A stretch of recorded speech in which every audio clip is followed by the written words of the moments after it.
आज हम बात करेंगे महाभारत के उन कम जिक्र वाले लेकिन अत्यंत महत्वपूर्ण पात्र में से एक मद्रराज शल्य के बैर में।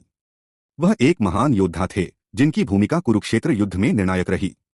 इस कहानी में हम जानेंगे उनका जन्म, परिवार, युद्ध में उनकी भूमिका और उनके अंतिम दिन तक का सफर। शल्य का जन्म मद्रवंश में हुआ था। उनके पिता मद्रराज थे और वे मद्रदेश के राजा बने। उनकी बहन माद्री हस्तिनापुर के महाराज पांडु की पत्नी बनी। माद्री के पुत्र नकुला और सहदेव थे, इसलिए शल्य उनके मामा थे। शल्य बचपन से ही धैर्यशील, बुद्धिमान और शौर्यशाली थे। उन्होंने धनुर्विद्या और युद्धकला में प्रशिक्षण लिया और शीघ्र ही युद्धभूमि में अपनी कुशलता के लिए प्रसिद्ध हो गए। उनका स्वभाव विनम्र, अनुशासित और न्यायप्रिय था। शल्य अपने भंजों पांडव से अत्यधिक प्रेम करते थे। वे हमेशा उनकी भलाई चाहते थे और समय समय पर मार्गदर्शन भी करते थे। उनके हृदय में पांडव के प्रति आत्मीय स्नेह था। जब कुरुक्षेत्र युद्ध की तैयारियां शुरू हो रही थीं, शल्य मन ही मन पांडव का साथ देने का निर्णय कर चुके थे।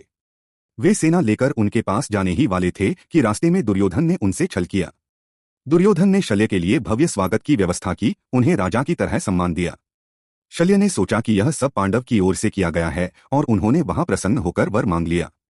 जब सच्चाई सामने आई कि यह आयोजन दुर्योधन ने करवाया है तो वे ठगासा महसूस करने लगे। लेकिन शत्रु के सम्मान में दिया गया वचन वे तोड़ नहीं सके।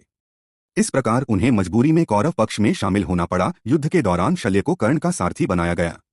यहां से उनकी मनोवैज्ञानिक पीड़ा और बढ़ गई, क्योंकि वे जानते थे कि कर्ण पांडव का कट्टर शत्रु है और उनके ही प्रिय भंजों के विनाश के लिए लड़ रहा है। सारथी रहते हुए शल्य कई बार कर्ण को समझाने की कोशिश करते, कभी व्यंग्य करते और कभी उसे चेताते भी।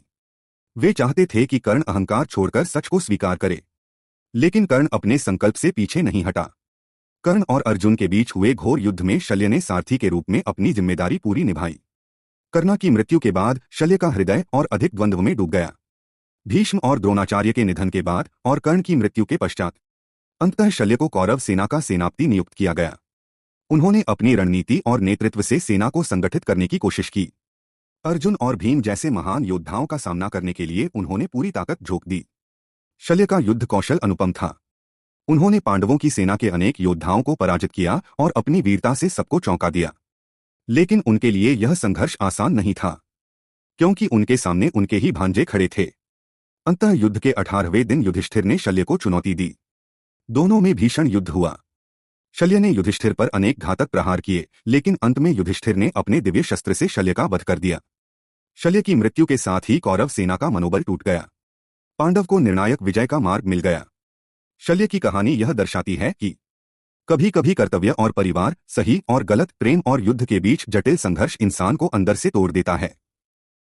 शल्य एक ऐसे पात्र थे जिन्होंने शौर्य और कौशल में अद्वितीय योगदान दिया, लेकिन अपने ही प्रिय